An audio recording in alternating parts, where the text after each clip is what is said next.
देखिए समबाहु त्रिभुज, समबाहु त्रिभुज। अब देखिए समबाहु त्रिभुज में तीनों भुजाएं बराबर होती है और तीनों कोण बराबर होते हैं। कैसे?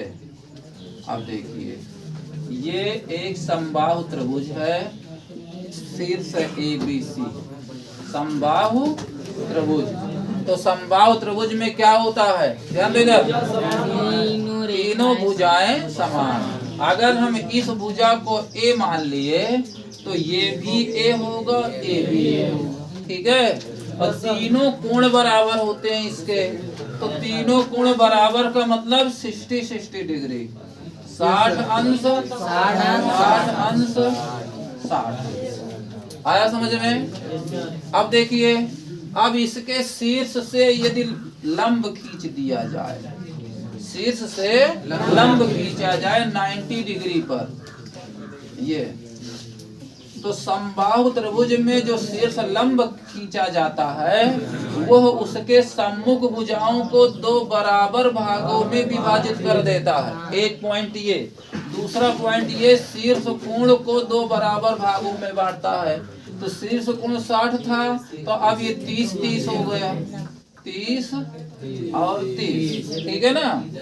और उसके बाद यहाँ पर ये सम्मुख जो भुजा है इसको भी दो बराबर भागों में बांटता है, ठीक है। शीर्ष कोण को सम्मुख भुजा को बराबर भागों में बांटेगा। जब शीर्ष कोण को बराबर भागों में बांटा तो 60 था तो 30 हो गया, क्लियर है। और ये भुजा क्या थी, A थी, A, ठीक है ना। तो इसीलिए A/2 और A/2 के रूप में दो जो है दो भाग में बांट दिया। एक आधा क्या होगा, A/2 होगा कि नहीं।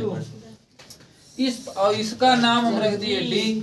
तो ADB, इस प्रकार एक समकोण त्रिभुज ADB बना, और चाहे ADC, चाहे इधर आओ चाहे इधर आओ, ठीक है। और जो भी त्रिकोणमिति क्या है, अनुपात है, वो जो है समबाहु त्रिभुज पर आधारित है, समझ रहे हो कि नहीं। तो हमको एक समबाहु त्रिभुज लेना है, ये आया समझ में। तो चाहे अब इसे इरेज कर दो, जो अंदर जो है कोई प्रॉब्लम नहीं। मान लो एक समकोण त्रिभुज ये है, एक समकोण त्रिभुज ये है, तो इस वाले को हम इरेज किए दे रहे हैं ऐसे। तो ये आपको समकोण त्रिभुज दिखाई दिया, क्योंकि ये वाली भुजा शीर्ष से लंब खींची गई थी 90 डिग्री। तो अब आप जान रहे हो कि ये इसको कहेंगे कर्ण। 90 डिग्री समकोण त्रिभुज में 90 डिग्री की सम्मुख भुजा कर्ण होती है, ठीक है। देखो बातें ने, तो ये कर्ण A है और ये आधार इस कोण के लिए मान लो 60 डिग्री के लिए आधार A/2 होगा। अभी लंब बाकी है, तो अब दो यानी यहाँ पर दो भुजाओं का ज्ञान है, कर्ण और आधार का ज्ञान है कि नहीं। यहाँ पर देखिए कर्ण कितना है, कर्ण है A और आधार है A/2। अब बाकी क्या, तीसरी भुजा लंब, उसको कैसे प्राप्त कर सकते हो, पाइथागोरस प्रमेय से, पाइथागोरस प्रमेय से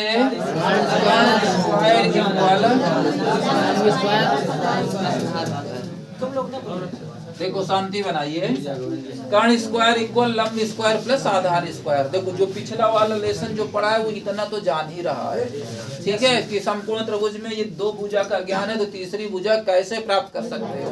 तो तीसरी भुजा कर्ण स्क्वायर इक्वल लंब स्क्वायर प्लस आधार स्क्वायर से प्राप्त हो जाएगा।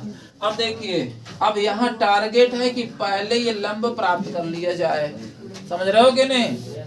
और जैसे ही लंब प्राप्त होगा तो तीनों भुजाएं प्राप्त हो जाएगी। तो 6, तो त्रिकोणमिति में 6 अनुपात है, तो 6 जो है 6 मतलब टोटल अनुपात प्राप्त कर सकते हो, समझ रहे हो कि नहीं। तो कर्ण कितना है A, लंब तो A², लंब आपको प्राप्त करना है, समझ रहे हो कि नहीं। लंब AD है, तो यहाँ AD का स्क्वायर कर दो। आधार क्या है आपका 1/2 का स्क्वायर, ठीक है। तो इधर देखो A का स्क्वायर ये आपका AD का square plus A square upon में 4, 2 का स्क्वायर 4 होता है। कितना समझ में आया? अब इसको इधर पक्षांतर करेंगे तो A square minus A square upon 4 equal क्या होगा? AD square. ठीक है। अब ये इसके पास हर नहीं है तो ये अपने हर का गुणा कर देगा, तो 4A square minus A square upon 4 equal AD square. ठीक है। अब आगे आ जाइए इधर। अब ये जैसे ही घटेगा तो 4A स्क्वायर से A स्क्वायर घटा तो 3A स्क्वायर बचेगा, 3A स्क्वायर अपान में 4 इक्वल AD स्क्वायर।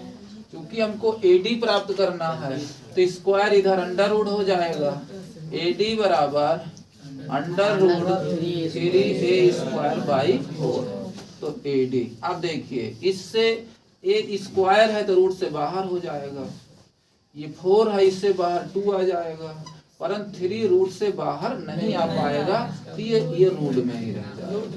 तो AD क्या आया? A root 3 upon 2, A root 3 upon 2, A root 3 upon 2। ठीक है ना। अब देखिए एक तरफ क्या है 60 डिग्री है और एक तरफ 30, दोनों मान यहाँ से आपको जो है प्राप्त हो जाएगा। कैसे? ठीक है, कैसे? अब यहाँ ध्यान दीजिए, ये 60 डिग्री है। अब यहाँ से आपको साइन 60, cos 60, tan 60, ठीक है, काट 60, सेक 60, समझ रहे हो कि नहीं? सभी मिल जाएगी, 6 मान प्राप्त हो जाएंगे। अब समझिए बात को, ये कोण जिसको थीटा मानते थे कितना 60 डिग्री है।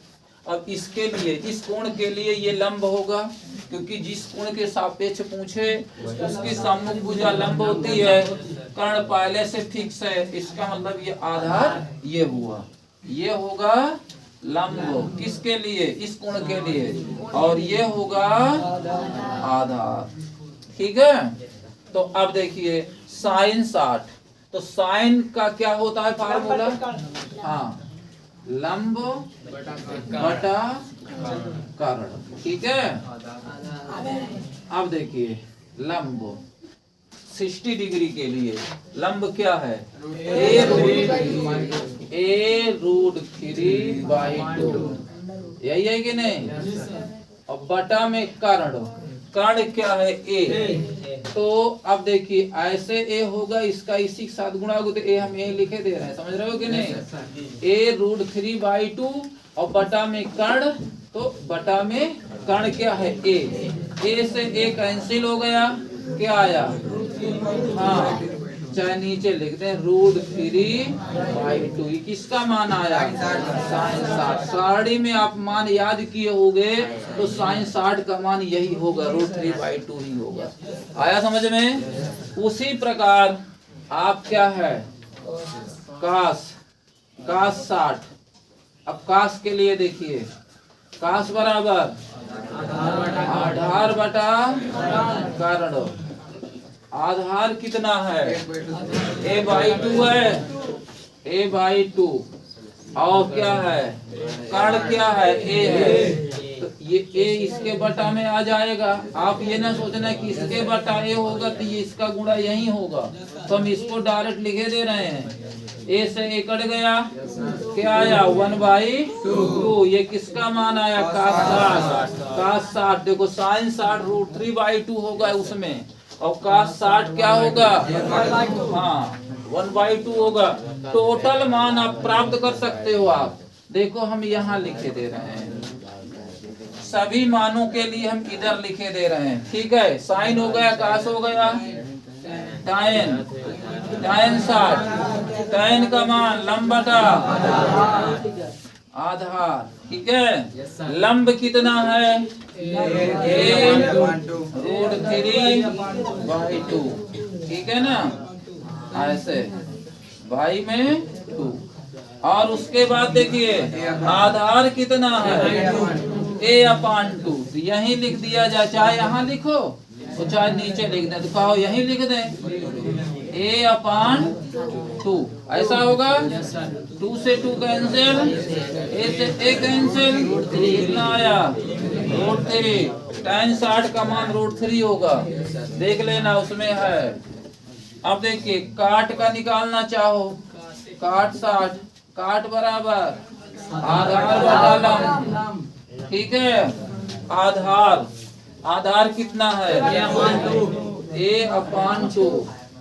अब देखिए 2 और बटा में लंब है a√3 upon 2, 2 से 2 कटेगा, a से a कटेगा, 1/√3, 1 ऊपर बचा कि नहीं, तो ये काट 60। अब समझ चुके हो। इसी प्रकार आप कोसेक 60 और सेक 60 सब प्राप्त कर सकते हो कि नहीं।